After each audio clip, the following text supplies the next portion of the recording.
Complacency is the enemy of safety. That line gets thrown around a lot in trucking. Safety meetings, posters on the wall, stickers on the truck. But today, on Always Pneumatic, Never Static, we're going to talk about what that phrase actually means in the real world. Because the truth is, most accidents don't happen because somebody forgot one giant thing. They happen because somebody stopped doing 25 things consistently. One day you skip the gloves. One day you hop out without 3 points of contact. One day you rush the pre-trip. One day you stop paying attention to construction signage. One day you think, I've done this 1,000 times. And then one day, the day bites back. Today, we're joined by Director of Safety Tim Hamilton and veteran driver and trainer AJ Reed, a guy who spent 15 years hauling one of the most physical jobs Bulk has to offer. Crawling rail cars, dragging hoses, dealing with hot pipes, long days, and training the next generation of drivers the right way. We're talking daily safety routines, summertime road chaos, construction season, distracted drivers, hydration, mental stress, and the little habits that keep the professionals safe for decades. Because safety isn't usually one big heroic decision. It's the small stuff done right every single day. And if you're sitting there rolling down the highway right now listening to this thinking, yeah, I know all this stuff. Well, this episode is probably for you the most. You are listening to Always Pneumatic, Never Static, the totally pressurized podcast brought to you by Bulk Transit, where we keep the lines clear, the tanks empty, and the conversation anything but dry. Whether you're running powder, pellets, or anything in between, pull up a seat, crack the windows, and let's hit it. How's it going out there, Bulk and Spur? Welcome in to Always Pneumatic, Never Static. Thank you so much for joining us here on the podcast today. Going to get to the homework right off the top here because I got a long conversation, as you heard in the cold open, with AJ Reed and Tim Hamilton that you've got to hear. This is just trucking right down the middle. We're talking safety. We're talking the changing of the seasons. Fantastic episode coming up around the corner for you. But first, I want to make note, of course, the same thing we do right off the top every single episode, remind you that your one-stop shop for the Always Pneumatic, Never Static podcast is podcast.bulktransit.com. That's our landing page on the website. You can go there to listen to every single episode. You can find out all the information about what we're talking about and who we're talking to. And that's also where you can take those quizzes, and you want to keep boning up on those, man, because we will be giving away more prizes sometime here in the near future. So make sure you're taking those quizzes after you listen to the show, because it could net you a really cool prize down the road a little bit. As I've said before, we gave away a couple of really great cooling vests, and I have to imagine, as it was 87 degrees in Eugene, Oregon yesterday, just 100 short miles from the coast. It's getting hot out there in the Midwest. It's getting hot down there in Texas. It's getting hot out there in Kansas, wherever you are at. So a cooling vest would be really cool right now, right? Well, we might give it away another one. We might give away something else. We haven't picked it out yet, but just know we've got other prizes to give away, and they're directly tied to those quizzes. It doesn't matter how many answers you get right, but when we start the giveaway, those quizzes will be your entry. All you have to do is go on there and take them. So get on there and get some practice right now. podcast.bulktransit.com. And something else that we're going to talk about later on in the interview with Tim and AJ is the fact that everybody's welcome on this podcast. If you walk around with the word bulk or the word spur on your shirt or on your truck or on your gloves or wherever it may be, you are welcome on this podcast, and we want to talk to you if you want to talk to us. So head on over to podcast.bulktransit.com and shoot me a message. We can talk about anything. I've told you before, many drivers have sent me a message and said, hey, I think this would be great on the show. We've turned it into an episode. We'll absolutely do that for you, and we're more than happy to work with you on it so that we get something that you want to talk about going on the podcast when you make your appearance. Once again, podcast.bulktransit.com. Now on to the good stuff, the real juicy stuff from today's episode. It is centered around safety. I know drivers like to hear these episodes because you guys take a lot of pride in doing this job safely. If you didn't, we'd have a lot more dinged up trucks and a lot more injured drivers, and that's not a good thing for anybody. We're trying to get everybody home safe here, not just you, not just the loads and the equipment. We're trying to get everybody out there on the road home safe. And obviously, these little refreshers that we have from time to time on the podcast are a really good thing because, as Tim will tell you, as you heard in the cold open, complacency is the enemy of safety.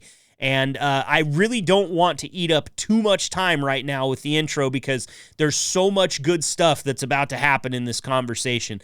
Pay special attention, okay? Because AJ's been doing this for 15 years, and he talks about Tim like Tim was kind of the big turnaround in safety at the company. And I think you listen to Tim talk, too. You can tell that guy's dedicated. That guy knows his stuff.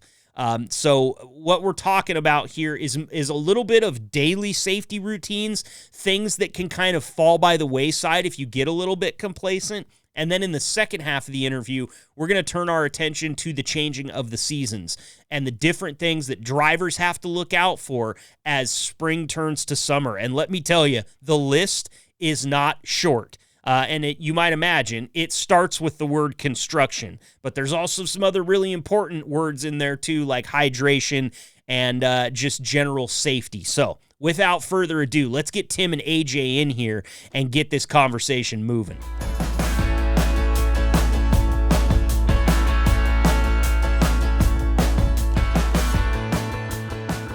Welcome back into Always Pneumatic, Never Static. Very excited for our segment today as we are going to dive into multiple aspects that have to do with safety. So, only seemed right that the most important person we get in here today is Director of Safety, Tim Hamilton. Tim, welcome back into the show. Thank you so much for being here today. Good to be back. And we've also got a driver making his first appearance on Always Pneumatic, Never Static. Very excited to welcome AJ Reed to the show. AJ, thanks for being here, man. Yeah, no problem, man. I'm glad to be here. Well, you know, you and I got to sit down together when I was out there in Plain City. We had a great conversation, but I want to go ahead and make sure that everybody listening has some of the same details that I do from my notes. First and foremost, I think the main point here, how long have you been driving for Bulk? Oh, I think it'll be 15 years in July. Congratulations, man. That big round of applause for that. That's a big milestone, the 15-year mark. And I have it written down that your specialty is something that I love so much, which is cornstarch. Yeah. Yes, yeah, it's definitely my specialty. Now, are you on a dedicated route with cornstarch, or is that just something you're always hauling to multiple different clients? What's the scenario there? I guess you could say it's dedicated, but not really. It's more or less I pick it because of seniority, but you know, it's a tough job. Not a whole lot of people love doing it, so right. Kind of just I enjoy it, so okay. I pick it. And is that you told me it was kind of the manual loading and unloading that you enjoyed about it. It's to get you out of the truck. It's a little bit more physical. Is my memory serving correct there? Yeah, it's definitely probably the most physical product that we have. Okay. To be 100% honest. Okay. A lot of crawling under rail cars, going over rail cars, dragging hoses. You know, it definitely gets physical. The whole idea behind this episode, as you heard in the open, is we're talking about multiple aspects of safety, mostly daily safety routines here, because these are very important. But we're also going to touch on, towards the end of the break, a little bit of the change of the season, summertime safety, that type of thing. But first and foremost, we want to say that, safety failures don't usually happen just because somebody forgot one giant thing. If we've learned anything, it's that they happen because somebody stopped doing 25 small things consistently.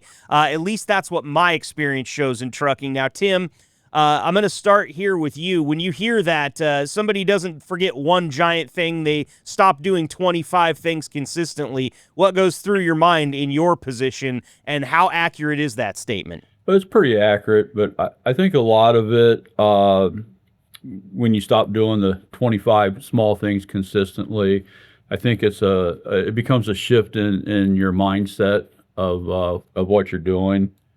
So, it's important to, remind yourself, why you do what you do daily. Absolutely. AJ, how about for you? Same thing. Do you feel like it's the small things and the consistency that get tripped up when things start to go wrong, or is it one giant thing that you forgot and all of a sudden the whole day is falling apart? I feel like definitely can be a lot of small things. It can accumulate, throughout your days, and you forget one thing this day, and then you continue that the next day, and then the next day you got two things that you're forgetting, and it just keeps going. So you really got to pay attention to like details, or else then a big thing can happen too. So I mean, it goes both ways, in my opinion. Right. And it kind of sounds like what you're talking about there too is like you develop these good habits, but if you forget one thing and then you do it a couple of times, it's all of a sudden you've developed a bad habit just because that's no longer part of your routine, and it's easy to forget that it ever was part of your routine if you just skip over it a few times. Yeah, pretty much like if say like you go to the rail yard, you're required to wear safety vest, hard hat, glasses. Day one, you forget your vest one day, and nobody says anything to you. You're like, oh, I got away with it. The next day, you don't wear that again, and then next thing you know, it's the hard hat, safety glasses. It just continues on as bad habits. So Absolutely. Absolutely. Great stuff there. Now, Tim, before we get into some more specific questions about these routines, there's some things that I'm going to ask you every time we have you on here, just because I think it's important for the drivers to hear it. What trends are you seeing right now in the realm of safety as far as bulk is concerned? And these can be positive, negative, down the middle. I'm just wondering, is there anything you're seeing sort of trending one way or the other at the current time? No, I think the one consistent trend that we see a lot with injuries is the soft tissue injuries drivers get might be from overexerting when they're using their hoses. You get a lot of it from we call slip, trips, and falls. You're entering and exiting the truck a lot of times during the day, and it's important to remember to use, 3 points of contact when doing that. And when you fail to do that, that's when an injury occurs. And again, I want to go back to like what AJ was saying about forgetting something.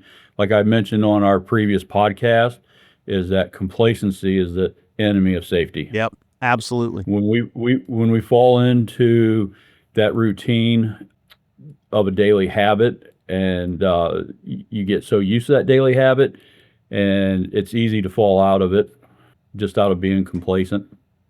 Yep, absolutely. And I'll tell you this story just as a personal anecdote. Obviously, this didn't happen at Bulk. This is a driver I know from outside of Bulk, as a dry van driver. And you talk about being easy to fall out of. This guy decided one day to jump out of his truck real fast, wasn't using 3 points of contact, and he told me this story personally. He said, I was just so rushed, and I was trying to go. He caught his toe on the top step of the truck and fell all the way down on his face, broke his wrist, broke his collarbone, messed up his face. These little things that we talk about here, Tim, are crucial. People don't think 3 points of contact is something that all the time that they need to really drill down into their psyche. I remember my brother-in-law was trying to get a job at UPS as a UPS delivery driver, and that was the one sticking point that made it so that he didn't make it through his orientation and he didn't get the job. He's a young, mid-20s guy. He's athletic. He's fit. 3 points of contact is just totally foreign to him. But again, this is another very little thing that can have massive consequences if we're not paying attention to it. Yeah, absolutely. AJ, do you got any experience with that 3 points of contact, man? You're doing a pretty physical job out there, like you said, crawling up and down around train cars and everything like that. How important is something like 3 points of contact to a guy doing cornstarch every day? It's no joke, man. Like the rail cars, besides the truck, the rail cars, sometimes we have to go in between them. Sometimes we have to go under them, and you always want to have a hand and both hands and a foot on something, because it could be middle of winter, you got ice to deal with, In the summer, you can be sweaty. I mean, it's just anything that can cause a slip, fall. It just takes that 1 second. And could all change. It could change your life. 100%. 100%. Now, AJ, I want to ask you here just some things about your daily routine, because that's really what we want here. And Tim was the one that suggested you for this episode, so I have to feel like you got a pretty good safety routine every day. Of course, pre-trips are really important. We know that. But walk me through your morning, AJ, before the truck even starts. How do you go about making sure everything is where it should be? Is there anything special that you do, any tips or tricks that you might have to offer that some drivers that maybe haven't been doing this for 15 years could benefit from? I would say, it's stuff besides like pre-trip stuff would be like, make sure you have your gloves, vest, hard hat, all that stuff. Gloves are huge. I preach gloves during training because in the summertime, we deal with, pipes and stuff like that are hundreds of degrees, and it will literally burn you in a heartbeat. And, it's just, checking your tires and your lights, make sure all that stuff is all intact, and make sure you got all your fittings, all buzzing. We have a ton of little things that we have to, deal with starts, cutting tools, stuff like that. So you're not trying to break metal wire seals. It's just a ton of things I go through mentally and physically during the morning, just trying to get ready for the day. And as you're training drivers, what are some of the things that you see that are the most overlooked, that is kind of maybe something that's pretty frequent and you get to say, listen, this is what everybody does, here's how it's actually done? Anything like that you see in your training? Guys not showing up, maybe with steel toe boots. Oh. And, and gear, because, steel toe boots at the yard are imperative. And gloves. I mean, I can't even stress the gloves thing, because they'll show up with no gloves. And I'm like, you're working with hot pipes, so you should probably have a pair of gloves. Yeah. And stuff like that. This small stuff, and usually not anything major, because new guys are usually like, they're overly cautious, and they're usually like really prepared pre-trip wise, stuff like that. They're pretty on top of that, but it's the little things like gloves and the type of boots they're wearing, and they may not be prepared. So that's something big I noticed. For sure. It doesn't matter if you're a soft hands guy like me or if you've got hard hands and done this work before, you'll still burn your hands on a pipe that's 120 degrees, right? I've been burned many times. Yep. And it's just, luckily they weren't bad, but catch an arm on a pipe just accidentally, it's rough. Yep. Been there, man. Tim, turning that same question to you, is there anything that you see as sort of a trend for new guys in the realm of safety, daily routines especially, that are habits that you're trying to break immediately, bad habits, or good habits that you're really trying to enforce if you see them? No, I think what AJ said, pretty much summarizes it. But, I have to say one thing, with AJ, we have a lot of great trainers at Balk and Spur, but I think AJ, someone's got to be number one. I think AJ is, in my mind, number one trainer. He goes above and beyond with people, and like he said, what he tells them about, hey, your gloves and your steel toes, and so he really does a great job, in my opinion, of training people, and it shows up in retention as well. I mean, you can go back in and look at all the guys that AJ has trained over the past years, and they seem to still be here and happy and safe. That's awesome. Well, AJ, there's your flowers for you, man. We were going to give them to you on this regardless, but that's some pretty high praise coming from Tim. I appreciate it big time. Yeah. I mean, I try, I don't want these guys to go out and get hurt, because if they go out and get hurt, that's one less guy we got driving, one less guy we got taking loads. I mean, that just seems really pointless to me, to train somebody the wrong way and then they're not even working, so. Sure. Absolutely. And, I think that just shows the pride that you take not only in the job, doing the job right yourself, but that ripple effect that you can have. One person can create just a huge ripple effect across the country, across the company, which technically could be across the country if we're really breaking it down here. But, it's one of those things that you see. The more people that you get your hands on, the better this company is in the long run. And I think that's really cool. And Tim, I greatly appreciate you calling that out here on the show, because that's one of the great things we get to do on this podcast. We get to give people their flowers whenever they're due. And I wasn't expecting that. That's awesome. Yeah, I really appreciate it. I look at AJ. I think there's one saying is, don't just make an effort, make a difference. And AJ definitely makes a difference on his training techniques that he does with everybody. So, he's one of the best. Well, you got to be careful now, because we're going to have to knock him down a few pegs if we keep pumping him up here. He's going to get a big head on us, right, AJ? People's tried over the years to do that, but he still gets back up. Yes. Well, I mean, I've been here for a while, 15 years, like I said. And when I started here, the training was very little. We had very little. You rode with the guy for a few days, and they're kind of like, here you go do the job. And for a long time, I pushed and pushed and pushed.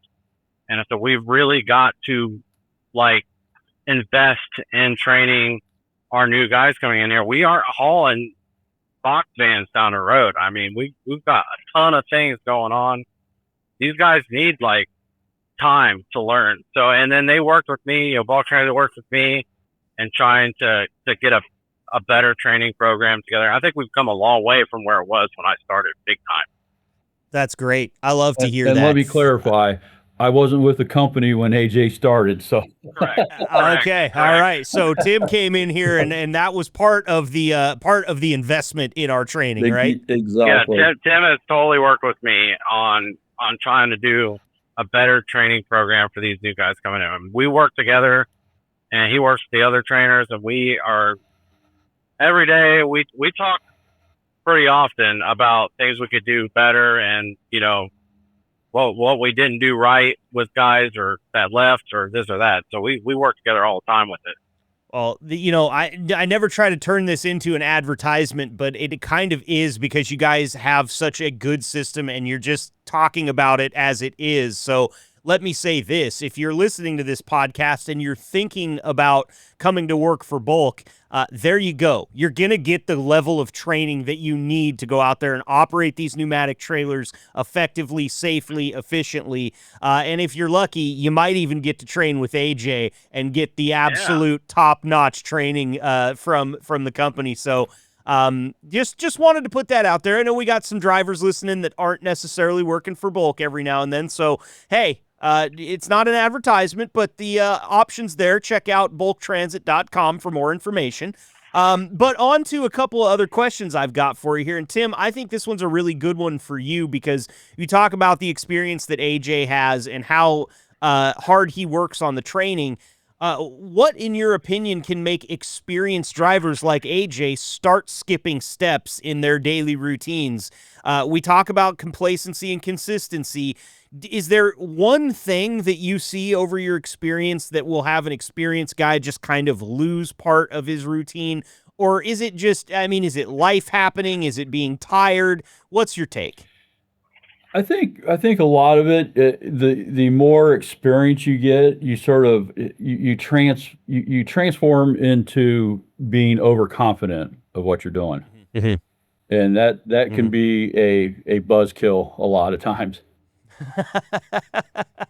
Yeah, I have mentioned this quote before in my broadcasting career, and I hate it because it comes from a show which it's quotable, but not for quotes that really have a lot of depth, and that is The Office.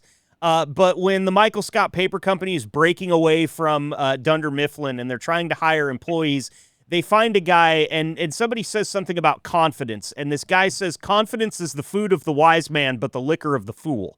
That one's always really resonated with me. I try to stay humble in all aspects of life. But confidence can really get in the way sometimes. I've seen it completely destroy my golf game, Tim, more times than I care to mention. So your thoughts on that little quote there? Yeah, that's true. I mean, the simple phrase where you hear guys that get more experience is, "It's never going to happen to me." And if Yeah. I had a nickel for every time I've heard somebody say, "Oh, that's never going to happen to me," I would be retired right now. So it can happen to anybody at any time. Safety doesn't have a age or anything that it looks at. It's something that you have control of, and it's important to work on that every day, every single day. And as drivers, I think a lot of times a lot of people forget that, besides the life at work, you've got all kinds of stresses at home. You got kids, wives, hobbies, animals, and all these things that weigh on you throughout the day. So, I mean, it can be a lot some days, and, health issues, worrying about getting your physical done. Are you going to pass your physical, this and that? There's always stresses. So it's just trying to figure out a way to manage those without it letting it affect your day at work. Sure. So that's always tough. Do you ever find yourself becoming a bit overconfident, AJ? And if so, how do you check yourself? Oh yeah. I mean, I do that from time to time, but you just got to kind of go in some deep thought and just be like, hey, you know what? Why am I doing what I'm doing? This is really stupid. Let's check it back a little bit and be a little more smart about what we're doing at whatever the point in time is. Boy, I'll tell you, I pine for that level of self-awareness because I got to be honest, I don't have it. And I think that's why they put a microphone in front of me. You just never know what's going to come out of my mouth. And checking myself always happens long after, AJ. So I'm glad to hear doing what you're doing, that you have that type of self-awareness, man. That's 15 years of experience. I'm not perfect, but you can try. You can put an effort into trying to be self-aware of what's going on around you. And if you have too much stresses in your life, you need to put a check on it and figure out how to manage it. But what's more important first. Absolutely. Sometimes that may not be driving a truck that day. I mean, I know that's probably not something anybody wants to hear, but you shouldn't be in a truck if you're too stressed or overwhelmed. But that's pretty rare. It can be pretty bad. You have death in the family or something, and that can really mess with your mental state of mind when you're out driving a truck. Boy, it's a really good point. Just my input on that. Really good point. Tim, you got any thoughts to add there? I imagine that you've had guys shut down before for the day, and it's really, when their mental state's not right, you kind of have to just trust their judgment, correct? Yeah, and that's always a concern, with anybody that, like say you're going, guys going through divorces. And, when I went through mine, I was, really, really in a big stressful state of mind for a long time. And actually where I was working at the time, my manager called me in and said, hey, what's going on? I told him, and he said, why don't you take, a few days off and get your thoughts together. And so I remembered that. So I bring that forward to people. If you got something that is going to impact safety, then maybe we should step back a little bit and gather yourself. And yeah, absolutely. Yeah, it's so important, and it's hard sometimes to see it for yourself. It's hard sometimes, like, we talked about AJ's self-awareness there. When you're under that type of stress, be it a divorce, a death in the family, you've got an ill family member, name it. Maybe you just had the basement flood or something like that. Could be any number of things. It's hard when, to personally see that for yourself. A lot of times you'll notice that people outside see it because they notice you're acting different. They notice you're maybe not as smiley and happy as you normally are. And just a reminder to all the drivers out there, that's something that you got to listen to as well. If there's a bunch of people asking you, hey man, are you okay? Maybe that's the time to take a step back and just reassess and make sure that you can do this job safely, because man, one little thing goes wrong, and it's a cascade of bad things that can happen. And the most important thing here is getting everybody home safe, and that includes our drivers, everybody at the office, all the four-wheelers on the road. We're talking about everybody here, which kind of brings me to the next segment of our interview here, fellas. I got a two-parter for you today.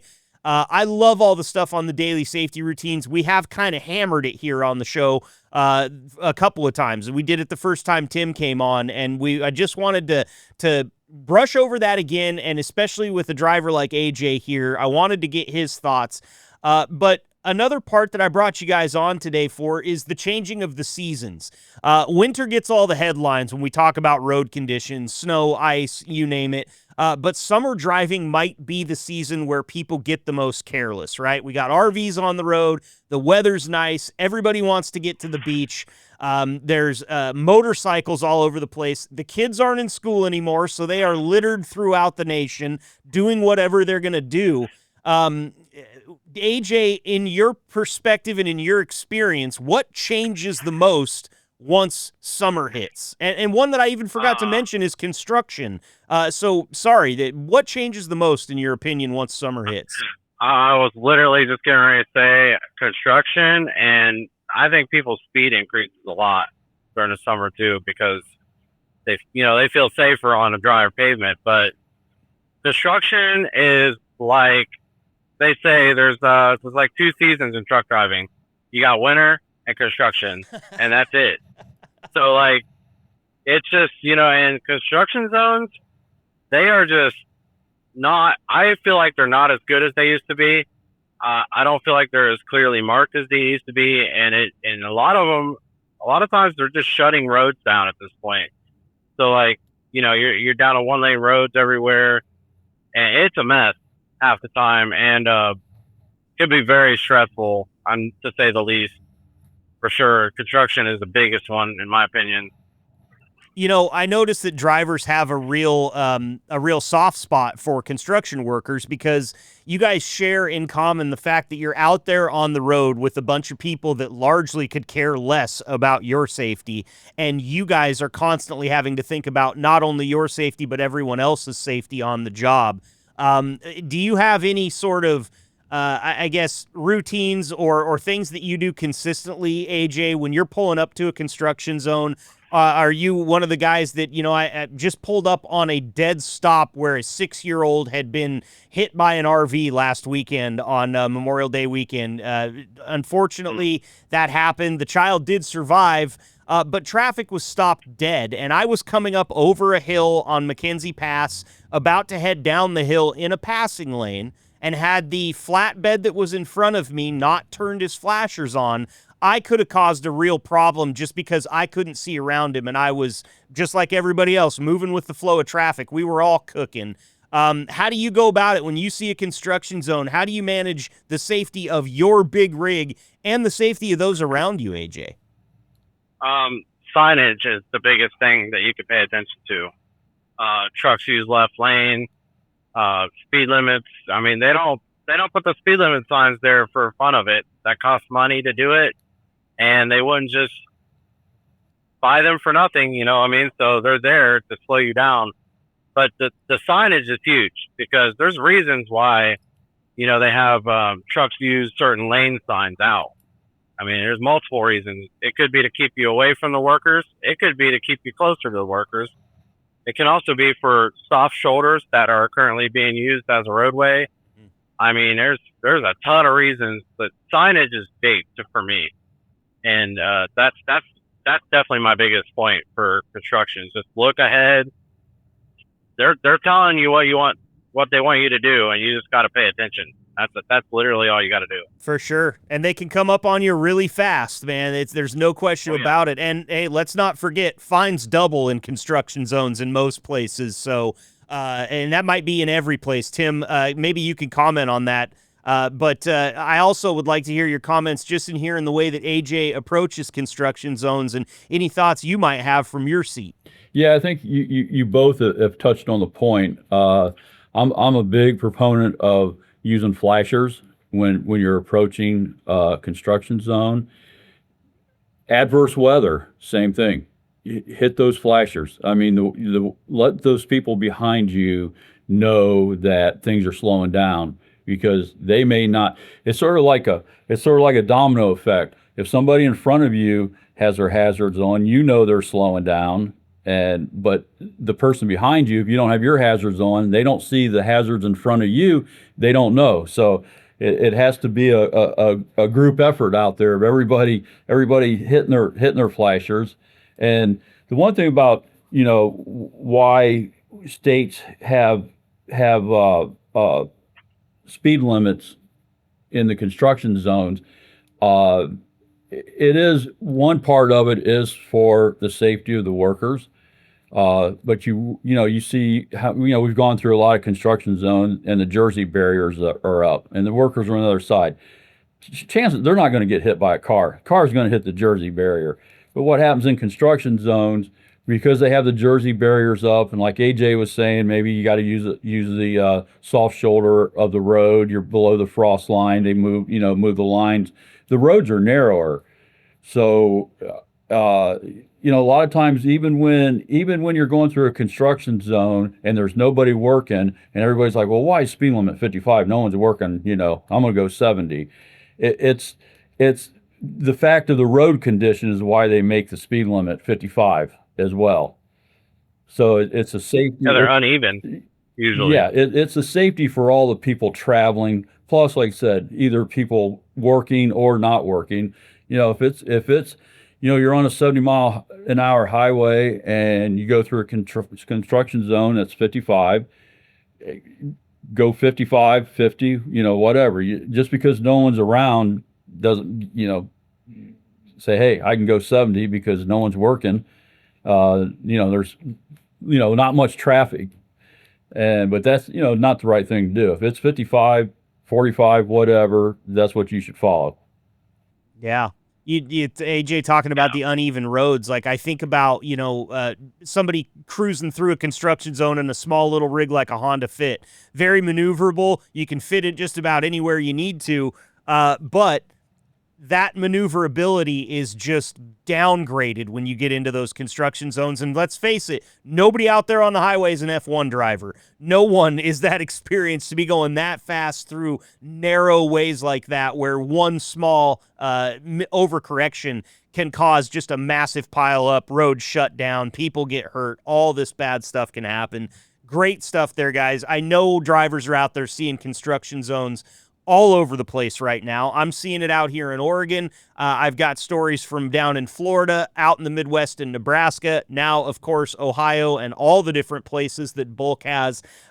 It's that time of the year. And another thing, I just mentioned a child getting hit on a highway that I was traveling on last week. We are in officially the area of the year that they call the 100 Deadliest Days. Now, this is sort of geared towards the younger crowd, the kids that are out and about, high school age drivers coming out on the road a lot more because they're not in one place at their school for 8 hours a day. Children playing around places you might not normally see them. Tim, how do you go about this time of year? Because this is something that you almost have to experience before you really get the depth of how many more drivers are on the road that are vastly inexperienced, how many more kids are out there playing, and just how many more hazards can pop up out of nowhere this time of year. Yeah. Well, I think it's just the constant reminders that we send out. We do a lot of our online training. I'll send posters to the terminals. I think it's just the daily reminder of like, we go back to the 3 points of contact. One thing when I started here, because 3 points of contact, is very important. I noticed our trucks didn't have any signage on it, so I ordered a big stack of stickers and had the mechanics put right by the door handle. And AJ, he can testify. He's got on his truck. All the trucks should have them. It has a little 3 points of contact warning.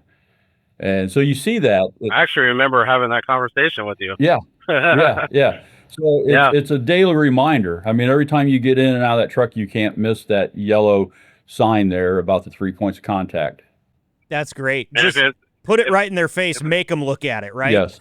I was about to say, I'm 5'5", and it's literally right at my eye level. So, I see it every time I get in the truck. Man, That was definitely a good call.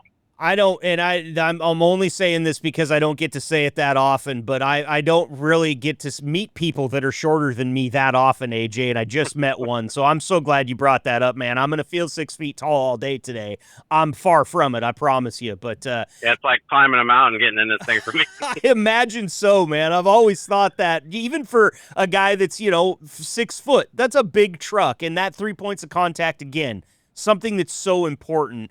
AJ, I wanted to get your comments real quick. What do you notice aside from construction? Obviously, that's A1, the biggest thing, but do you notice more unpredictable driving out of RVs, boats, motorcycles, vacation traffic? The RVs are a big one. These guys are pulling semi-truck and trailer size RVs down the road with little to zero experience driving something that big, and they are usually all over the place. And I have sat behind some for quite a long time because I was like, I'm not passing these guys until I can get 2 lanes over from them, because they're just all RVs are huge. And then younger drivers, I mean, from up here you see everything, and I don't know how many people I see with their knees on the steering wheel, phones in their hand, both hands, just going crazy on a text message. It's actually insane. It's almost every other car. I'm not even exaggerating at all. I don't think you are. I mean, I drive a full-size pickup. I'm a little bit higher than your standard car, and I see it, AJ, all the time, and it's heartbreaking, really, because you know that sooner or later, if that person develops that habit and they stay in it, it's only a matter of time before they're in an accident. Oh, yes, absolutely. But the RVs are dangerous, too, because they could have just bought that thing. You don't know. Yep. Like, there's nothing that's, I guess, governing those people driving those RVs. I mean, and they're massive, and sometimes they're pulling a vehicle behind them. Yeah. And it's like, I don't even know how this isn't like DOT regulated. Well, it is in some states. You can't do that in Oregon. You cannot have anything towing behind your boat. You can't, or behind your trailer. You can't attach a boat. You can't do anything like that. And it's long been something, listen, Oregon being the red tape state that it is, it's not a whole lot better than California, but there are some things that I think we do right here in the state, because I'll be honest with you, I've seen it out there in the Midwest, and I thought if I hadn't have been driving with someone from Nebraska, they wouldn't have been able to convince me that what I just saw was legal, because it blew me away. And you make a good point about the RVs. Nobody asks you if you can back that thing up or maneuver it before they let you drive it off the lot. And if you want my honest opinion, I think every RV driver should have to do 3 things before they come off the lot. 1, they should be able to prove that they can back a single axle 8-foot-long U-Haul trailer into a parking spot. And after that, I want him to try maybe a single or a double axle, maybe a 20-foot boat, something that you can kind of see up and around. And then after that, I want you to put a garbage bag over their back window and make them back a 5th-wheel trailer with just their mirrors. And then maybe you can get across to these guys that, hey, this is not just something that you hook up to the back of your truck and forget about. This is something you really have to practice to get good at.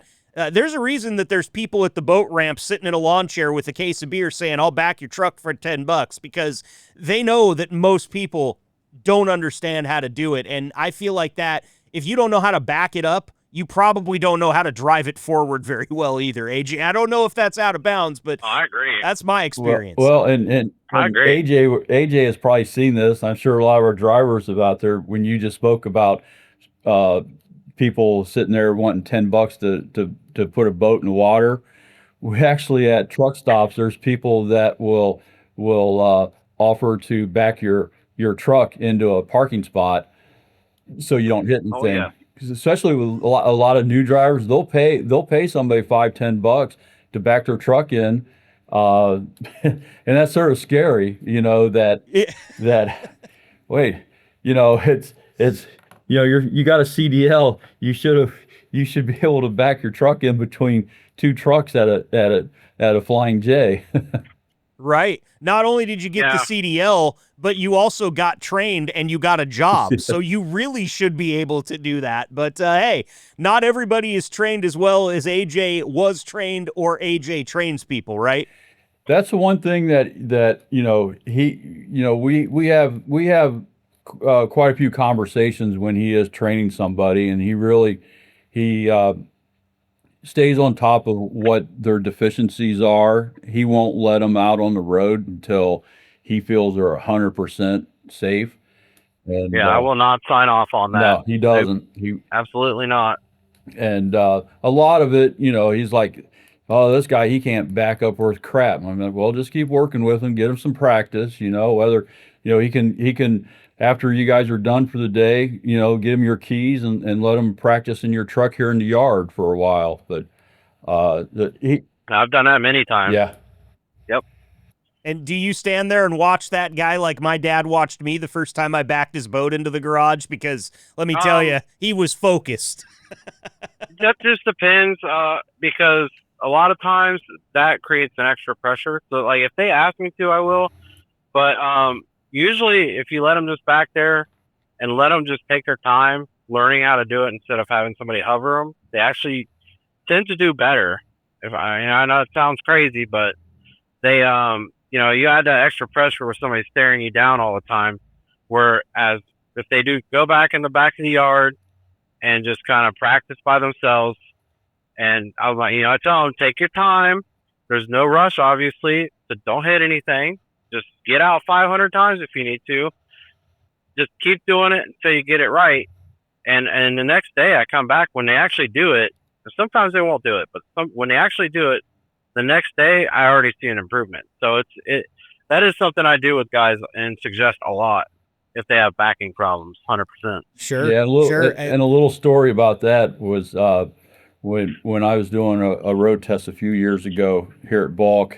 I had a guy, we were backing in between two trailers, and he was having trouble. I'm sitting there in the jump seat. I wasn't saying anything. I wasn't giving him any tips or advice. I wanted him to do it on his own, and it took him about 15 attempts before he finally he got in, and he stopped and looked at me. He goes, "You're not going to hire me." And I said, "Why?"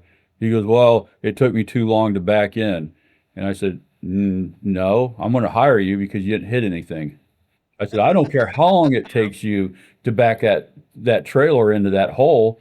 You didn't hit anything. That's the most important thing." Absolutely. I think about the pressure that you talked about, AJ, of just having your trainer sit there and watch you. And then I think about all of the internet videos I've seen of guys trying their damnedest to get the truck into a spot, in a tight spot, in a Flying J or a Loves or something.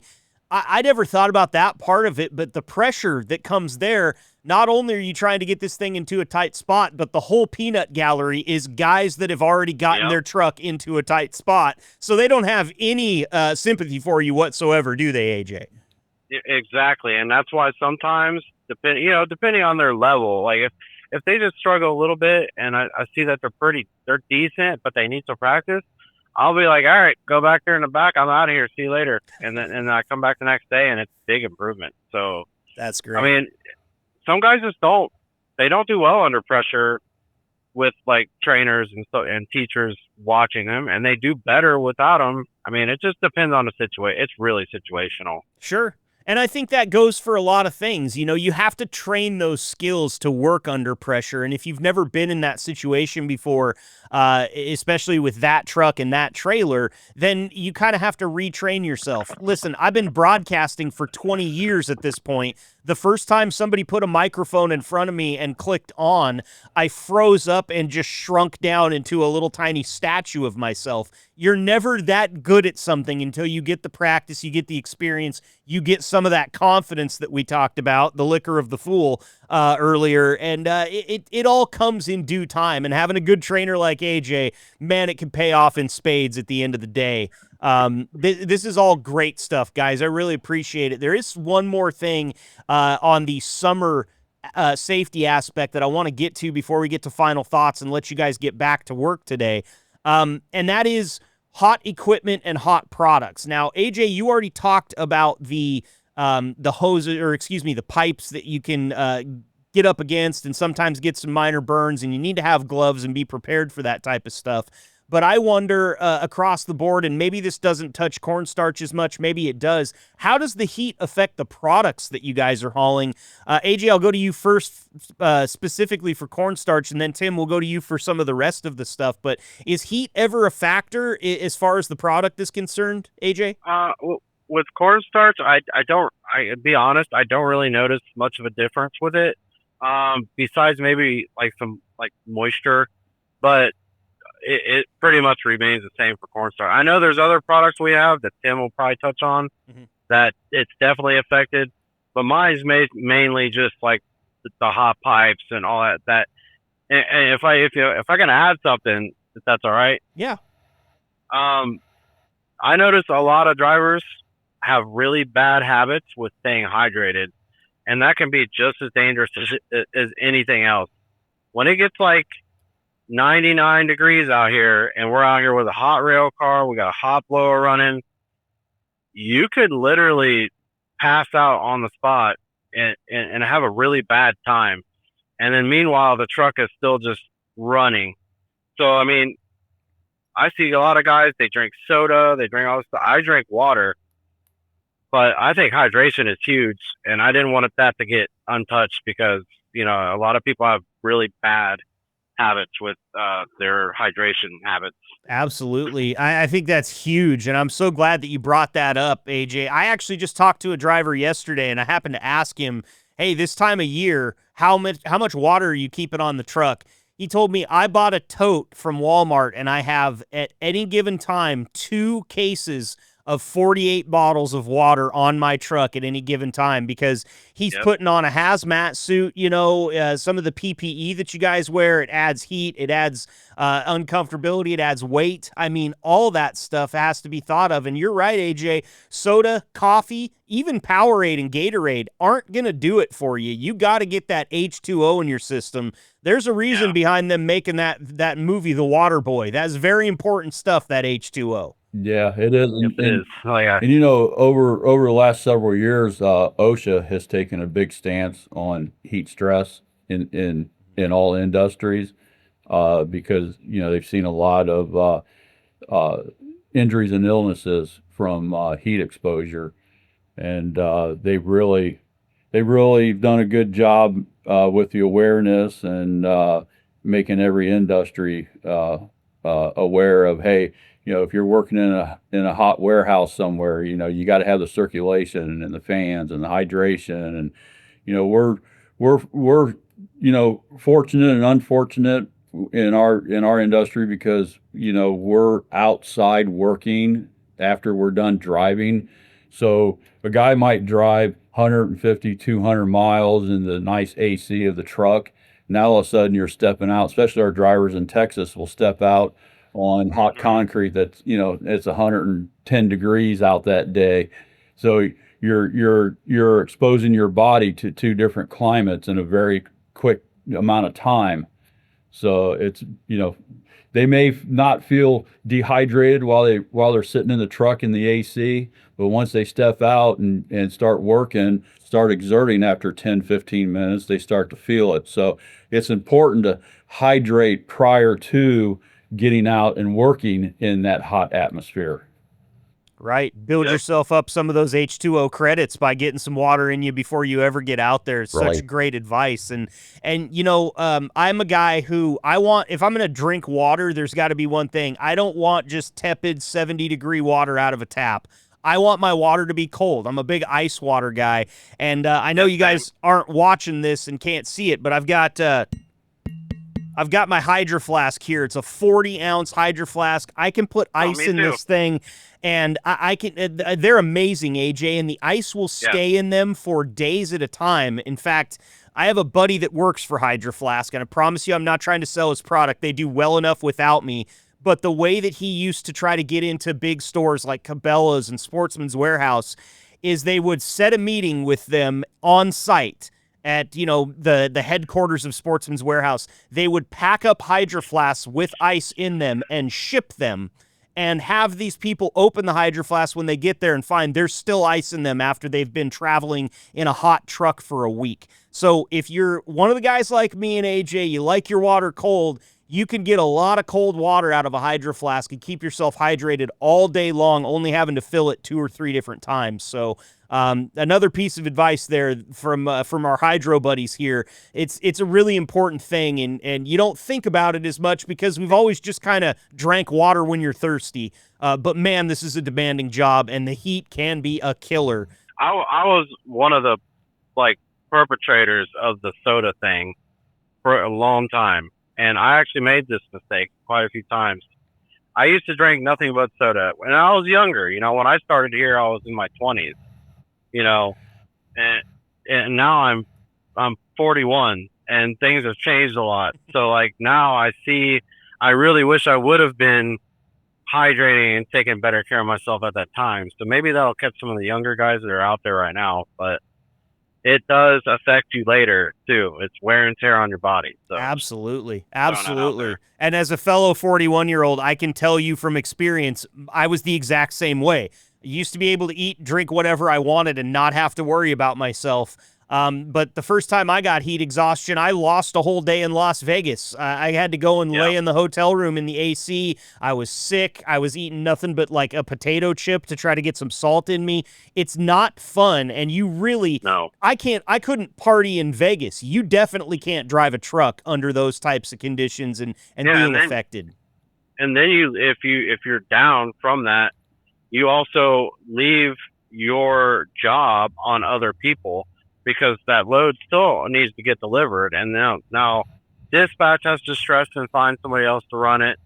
And then the driver that may have had a short day, now he has to work till 8 or 9 o'clock at night because you didn't take care of yourself, which is not fair. I preach this to the new guys that come in too. And I'm like, just remember when you call off, it's not just you it affects everyone. Yeah. So, yep.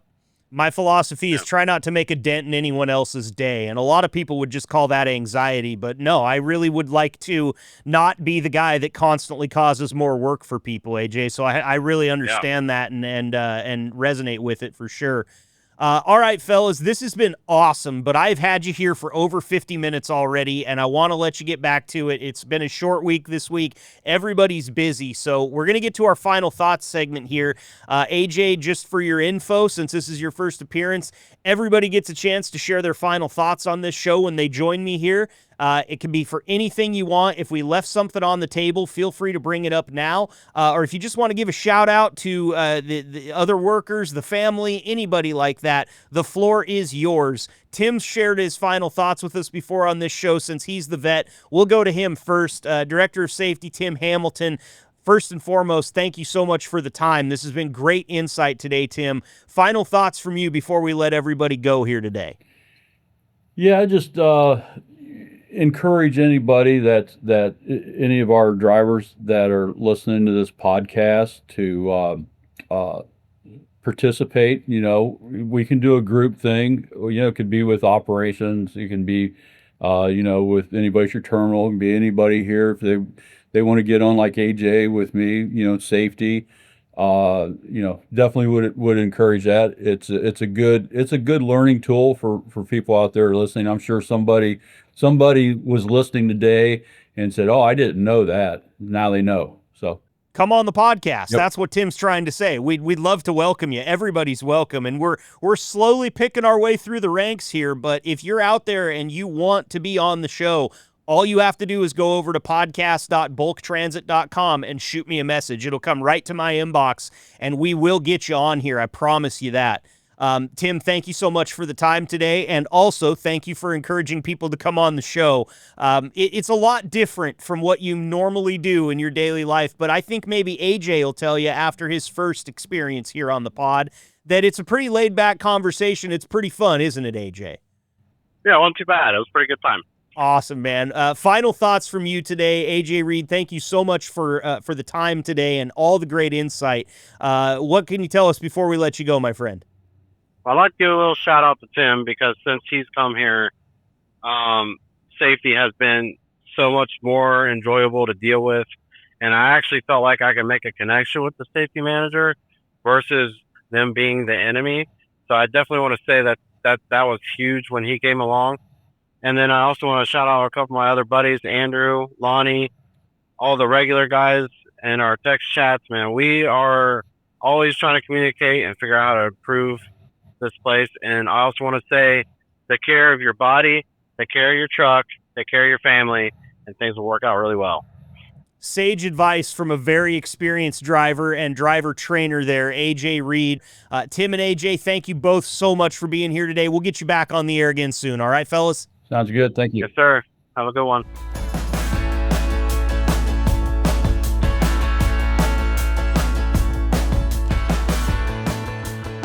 Big thanks to Tim and AJ for coming on the show and having that awesome conversation. I love it when guys, are talking back and forth with one another and making points off of other people's points, like just happened here.